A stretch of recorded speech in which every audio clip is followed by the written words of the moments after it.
You had me at cello, cello. You had me at cello. You had me at cello, cello. You had me at cello. Hi, everybody. 5 o'clock on a Friday. Time for another episode of Cello Chat. And I'm very excited. We haven't done this in a little while now to interview and be interviewed by one of our current cello majors, Michael Sitzberger. Michael, how are you doing this evening? I'm pretty good. How are you, Dr. Whitcomb? You know, I'm a little on the tired side, but I'm trying not to show it. There. All right. Well, uh, I think the best way to start things off is with just a little bit of a biography. How did you get to playing the cello in the first place, and how did you, get through the middle school, high school years to then become a cello major at UW-Whitewater? Okay. Well, I had a little bit of an interesting story. So to start off, I started in West Bend and they had tryout your instrument night, and all of my family did band instruments like clarinet, drums. So I was like, oh, I'll just play clarinet like the rest of my family. But I couldn't make a sound, not on the single one. I was like, I couldn't even squeak. Other kids were squeaking. I couldn't even. It was so bad. So I was like, okay, well, I passed the percussion test. I was like, oh, I'll just do that. But then my mom's like, oh, you should go try the other one. So I go try the instruments. I look at the violins and violas. I'm like, I don't think I'd like that too much. And I saw the bass. I'm like, okay, maybe. And then I saw the cello, and I just like sat down and I played it for like an hour. It was so much fun, and I was really stuck between the two. But then I ended up on cello. So that's how I first found like the cello and stuff. Um, then just played cello in the fifth and sixth grade at West Bend, seventh grade too for middle school. But then I actually ended up changing schools and ended in Campbellsport, which doesn't have an orchestra, but the band teacher was a bass player. So he let me play cello in the band. And I ended up getting an electric cello to be like loud enough. So I played electric cello in a band for a few years and then went back to West Bend to continue orchestra. But that's the gist of my story. Why I wanted to be a music major and like keep doing cello in college. That would probably have to be just ever since I started the cello, like things just got better. Like my grades were better. I could focus more, and like I just really enjoyed it, and I enjoyed all the people I've met through music, and it's a good time for everyone. So that's why I want to do it. Oh, that's super. That's plenty inspiring right there. That's great. Hey, did you get to try the NX cello that we've had for people to try on Friday? Yeah, that's Yeah, different, isn't it? it is. I think we weren't super good at adjusting it for like the proper setting. So it was interesting. I think if we could like better adjust it or like we knew how to, because there's lots of knobs and twisting, that it would be um, easier to use. Sure, sure. Yeah, it's kind of like I don't know if you've gotten to try out that block strap where you can hold the cello and play and walk around. And Mhm. there too, it's like the first time just about anybody tries it, they don't quite get it right, and they think, I don't like the thing. And like, well, you just have to keep monkeying with it. Yeah, that's funny. Well, hey, congrats as well on last Friday's concert. Um, just for the viewer out there, Michael is sitting principal of our chamber orchestra, principal cello. And I got to thinking about that, and that at most has happened one or two other times. I can think of one time that there were co-principals, one of whom was a freshman, and maybe there was one other time, but that's out of 25 years. So way to go. Um, and then the sad thing, I still can get the recording from Maestro Remekers and hear it, but of course I was backstage. We were gonna do, this, but the viewers don't. We were gonna do the Brahms double concerto, and when Maestro Remekers came out with the mic, I could hear back in the dressing room everything he said. And then when he put the mic down, no matter what I did with the knob, I couldn't hear you all. But once Oh, you started playing the Schubert, that allowed me to just, I could just stare at everybody's right and left hands. And I liked what I saw. I mean, just really a rhythmicity and a of course being in the same part of the bow, and yeah, great leadership. That was really great. I presume, did you sit principal at West Bend too? I mean, Uh, or yeah. so they had an honors orchestra that you had auditioned for, and um, I sat third chair my sophomore year, and then junior and senior I was sitting first chair. All right. So a lot, but most of my leadership came from the Shostakovich 8 quartet we did, because that was kind of looking around and doing cues, and like it was really fun because I got to help like work really well with my section, and everyone was super friendly. But uh, lots of like cueing and like learning how to breathe and do stuff like that. Yeah. So it was good. Now, I had forgotten you were another one of the big Shostakovich fans. That's right. Love Shostakovich. Yeah, and then the other connection I just have to mention, West Bend. So you're also a Jason Cicero student. I was for 1 year, and then I changed school, All came right. back. Okay, right, sure. Just for viewers of this, Jason Cicero, another former student who was also on this Cello Chat series. Yeah. All right. So, yeah, I mean, probably obviously in the COVID year, I didn't get to work with any. I mean, when you tried to work with some orchestras virtually, which I don't know, it's just so weird. But fortunately, even in last year and especially this year, have gotten back much more towards the 18 to 22 or 25 high schools a year that I get to go work with. And I always try to save time to say, what questions do you have for me? So Yeah. you have a few more from the FAQ, the frequently asked questions. What do you have? Yes. Okay. So my first one is, in cello technique, you often talk about the importance of preparation and thinking. Could you explain more on that, or what you mean by that? It's so, I think it's important in a lot more things than just cello playing to be at least one step ahead of what you're doing. And we automatically do it if you're old enough to drive and you're driving.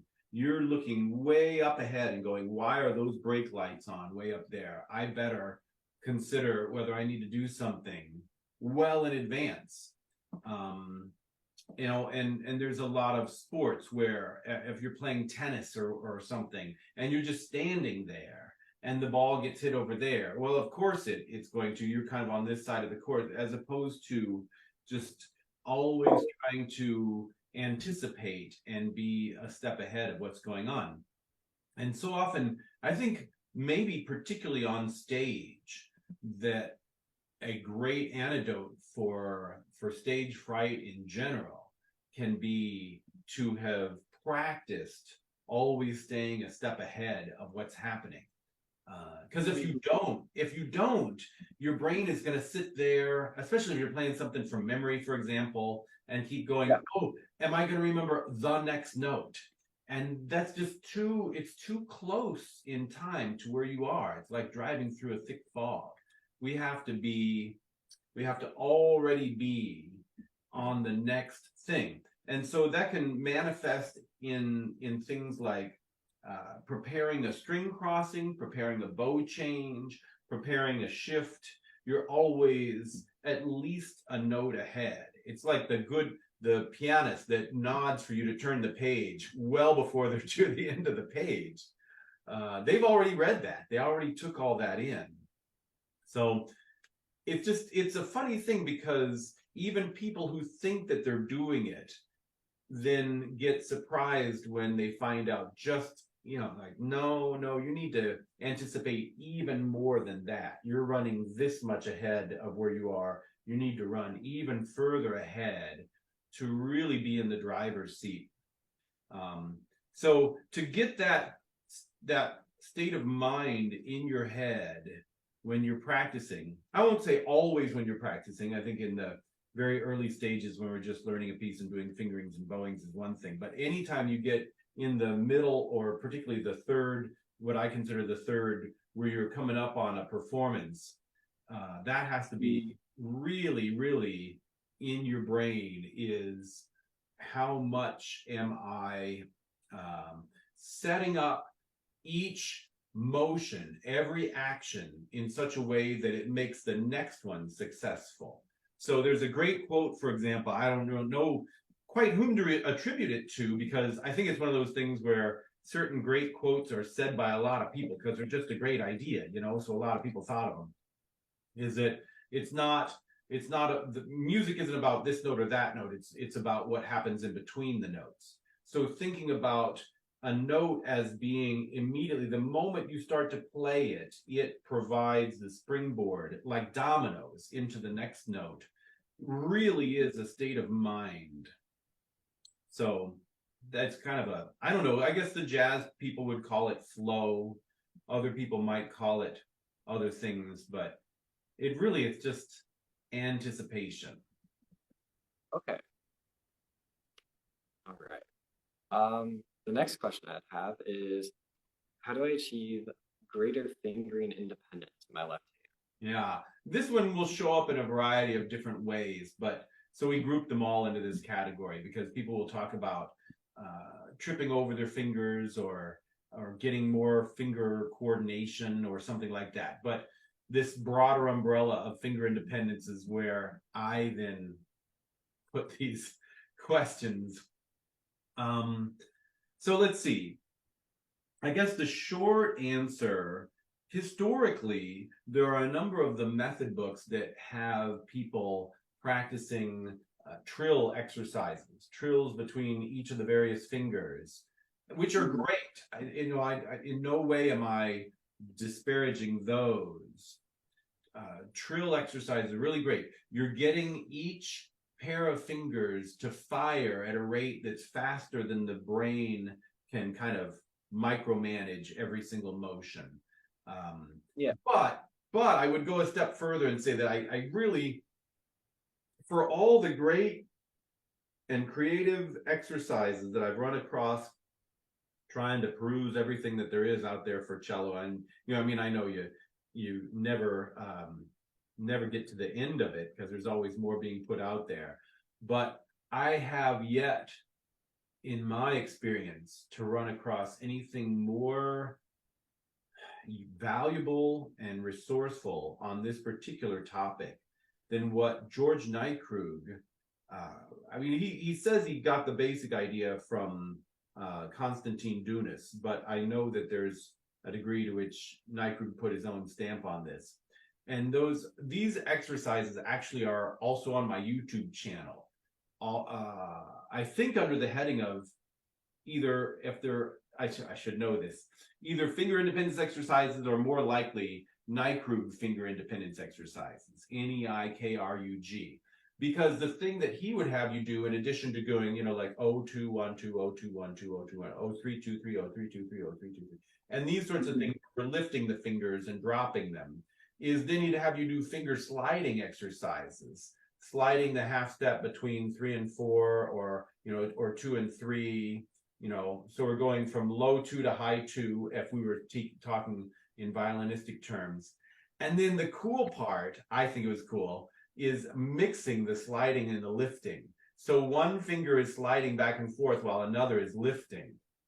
And I mean, it's not just that it takes conscious, kind of like almost like coordination of thought to do something like that, but you also have to have a great deal of strength on the top and bottom and the sides of each finger to do something like that. And it just opens up all sorts of doors that you kind of never really realized were closed to you.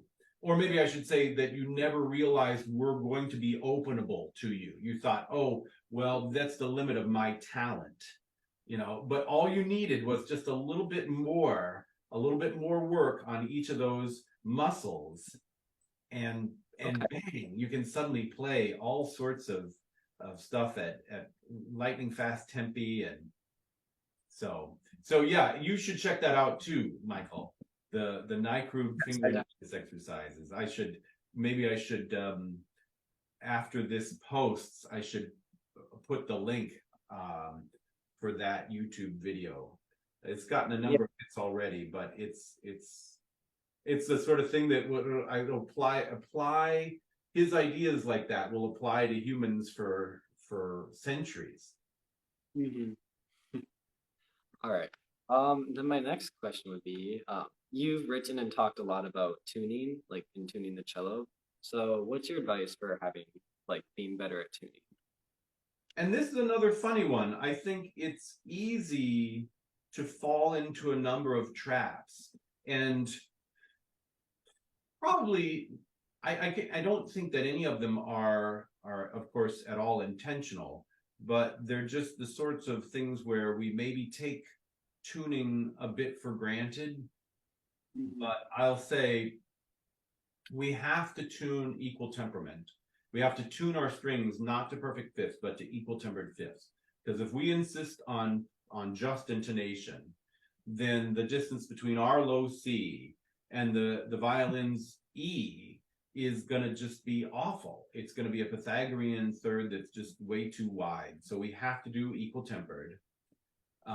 We have to hold our double stop open strings long enough that if there are any slow beats in there, that we have a chance to hear them. So you can't just, kind of play each one a couple times and think, oh, I didn't, they sounded fine, and then move on.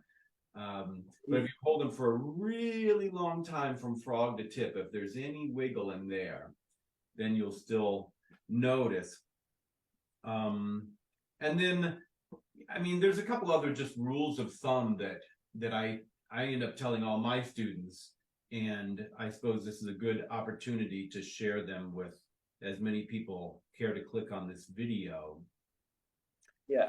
So another one of them is because you mentioned playing in the Shostakovich eighth. Anytime that we're playing in a string quartet, we cellists, when we compare our open C to the open C of the violists, we're almost always flat to them. Mhm. I mean, just so often, young cellists are going to be flat to the violists, and it's not that either of you is out of tune. It's that C2, the one below the bass clef staff, has that many more overtones that are within the human range of hearing, where we can hear beats among the overtones, even when it's Yeah. right. Then viola, when it's an octave higher, some of those highest overtones are already outside of our range of hearing. And so they can squash that fifth just a little bit more, and it's fine, we don't notice that there's still a little bit of a wiggle. So we Yeah. cellists have to bite the bullet and just squish them a little bit more and match the violists. Sorry, but I really think for the sake of, and any recording that you do thereafter, if you just go to where the violist C is, it will it will just mesh. It'll blend so much better. So those are a couple things. I guess one other thing. I mean,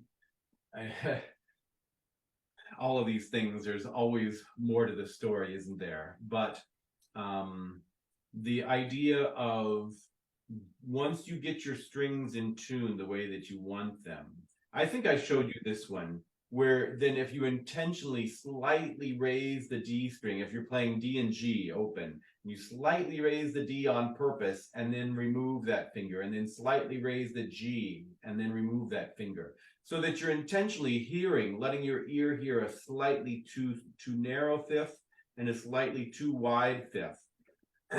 Pardon me. So that, I mean, it doesn't take too many of those until the ear doesn't feel at a loss.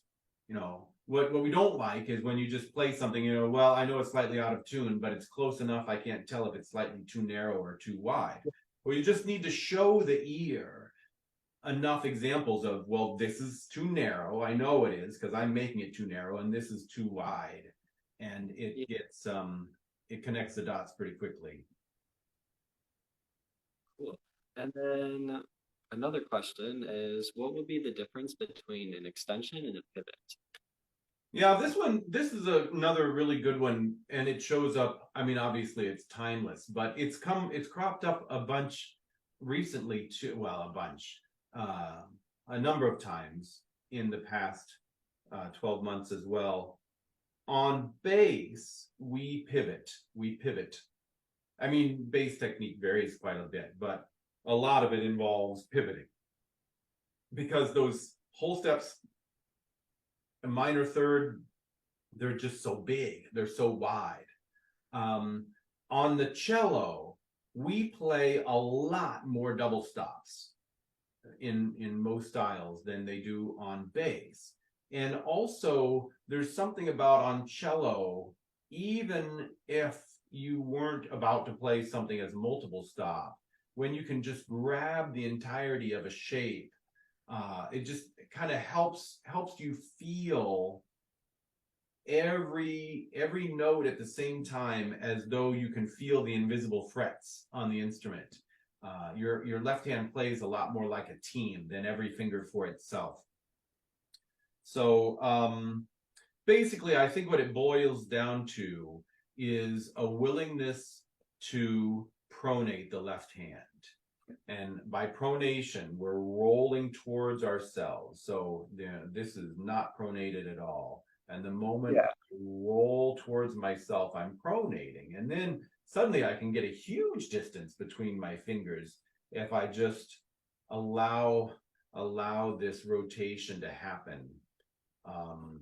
So that means playing on the side of the finger. I don't know if I can show the camera at all or not, but I have so much more callus on the side of my finger than on the end of my first finger I'm talking about. Because I'm always playing on the side of my first finger. And I think it's natural for us, and a lot of other things in life, our finger wants to go down like this. But first finger, quite frankly, is so strong and so independent that for it to play on the side is just no big deal. You're not risking overtaxing it by playing on the side of first finger. And it makes life so much easier for the other fingers if first is willing to play on the side, like your hello. Yeah, we're talking about extensions already, you know. So okay, a little bit silly, but you know, there, if I'm holding my invisible phone, that's the shave that gets me more than enough space to do an extension, even back in half position. So yeah, it's a bad habit. I think it's just one of those where, and in some cases, maybe some people just aren't even aware that they play da da da da, you know, that they kind of pivot off of that. So sometimes it's just a matter of finding more opportunities to play in front of a mirror, and you go, wait, I'm doing that. I'm doing that with my hand. I'm doing that with my shoulders. Mirrors don't pull any punches, do they? Yeah. Okay. And then the last question would be, could you talk about the Evan Thompson? Am I saying that right? Yes. The UW cellist who was working on that? Yeah.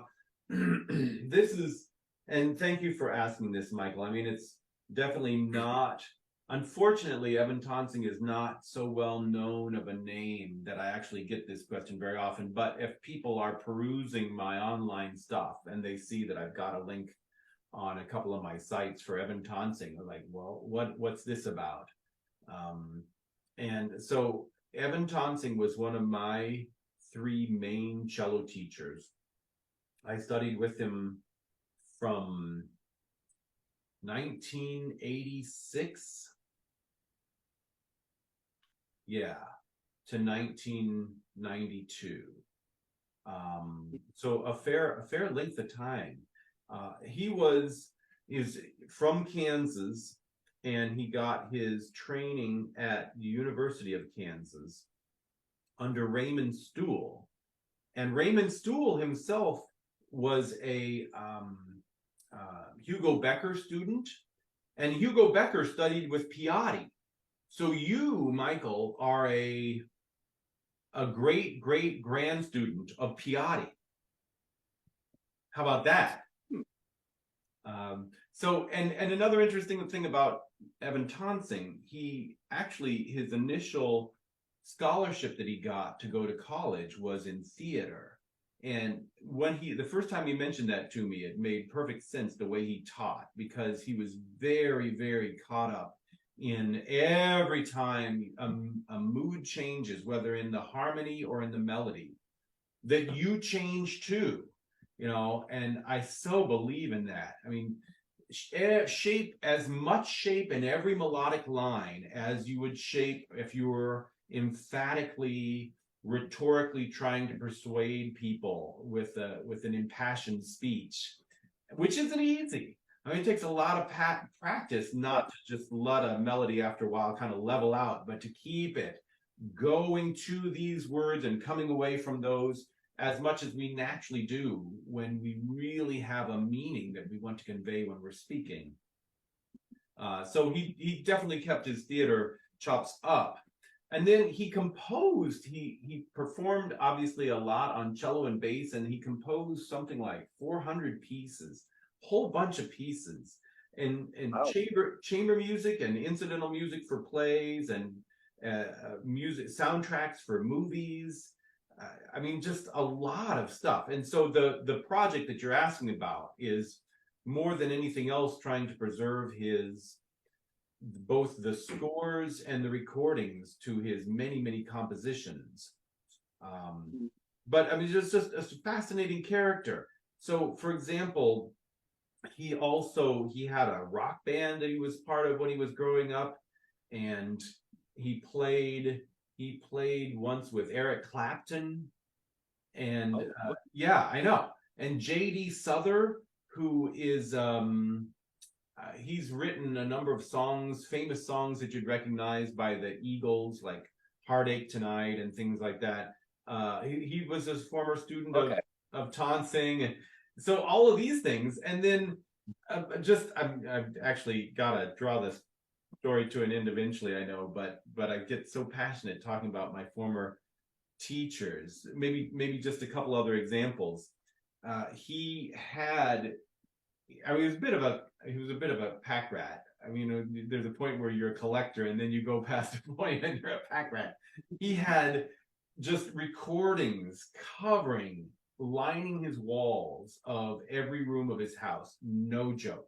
The only rooms that weren't were a couple that just were lined with books instead. But just reel to reel, and just everything. Of course, lots of vinyl. And among other things, he collected recordings of composers performing their own music. He was fascinated by that. And it's not that he put it on a pedestal as the definitive way to perform that music. In fact, he didn't put anything on a pedestal like that. The best you could do after a performance, a run through just before you're coming up on a recital or something like that, as a compliment to get from Evan Tonsing, wasn't, yeah, play it exactly like that. That was perfect. He'd say, and he said he got this also from Raymond Stool. He'd say something like that, meaning that it has to still stay so in the moment to be genuine, that you don't want to replicate that exactly, you know. Yeah. But at the same time, when he would put on a recording of Saint-Saëns playing Saint-Saëns, or Brahms playing Brahms, or whatever, it was also really insightful. You go, okay, even if I am intentionally going to choose to play it somewhat differently from that, it's still valuable information to me to know that that's how much time Brahms was still going to take in what he called a poco retard, you know. Yeah. Those sorts of things. And one other, okay, I promise, one last thing is Evan Tonsing. He was fascinated also by world music, really fascinated by world music. And he, at one point in time, he was making recordings of the music of the Pawnee tribe in Oklahoma. And he discovered that their language was not written down, and that kind of the 5 or 6 or 8 people who knew the language best were very old. So he just kind of dropped, well, most everything that he was doing, and set up as many visits as he could with them to go out and visit these elders and try to find a way to transcribe the language and certainly record it. Just get them, you know, he said, well, how do you say this? And how do you say that? And he was just recording the way that language worked and what all the definitions of the words were and such to preserve it. So now there's a museum in northern Kansas. It's in Republic, Kansas. It's called the Pawnee Indian Historical Museum is the name of it. Okay. And he donated a ton of stuff about their music and their language. It just paints a picture of who this guy was and just how passionate he was about the things that fired him up. So that's why, in part, it feels like as much as I got from him, the least I can do is just really endeavor to preserve his legacy, his wonderful legacy. So That was very cool. yeah, I miss him. I miss all three of my former teachers. They all passed away within just a couple years of each other, and it was a real system shock. Oh, yeah. But on that note, thanks for asking the questions, Michael, and I look forward to maybe interviewing you in some number of years as then a former student who is out making a name for yourself in various ways. And who knows, maybe our viewers will also check out, whether live or in person or recordings of some of our future orchestra concerts in which you're just really walking the walk. Well, we'll see. All right. Well, terrific. Thanks everybody for watching, and happy practicing all weekend, and we'll see you this time next Friday. Take care. You had me at Cello, Cello. You had me at Cello. You had me at Cello, Cello.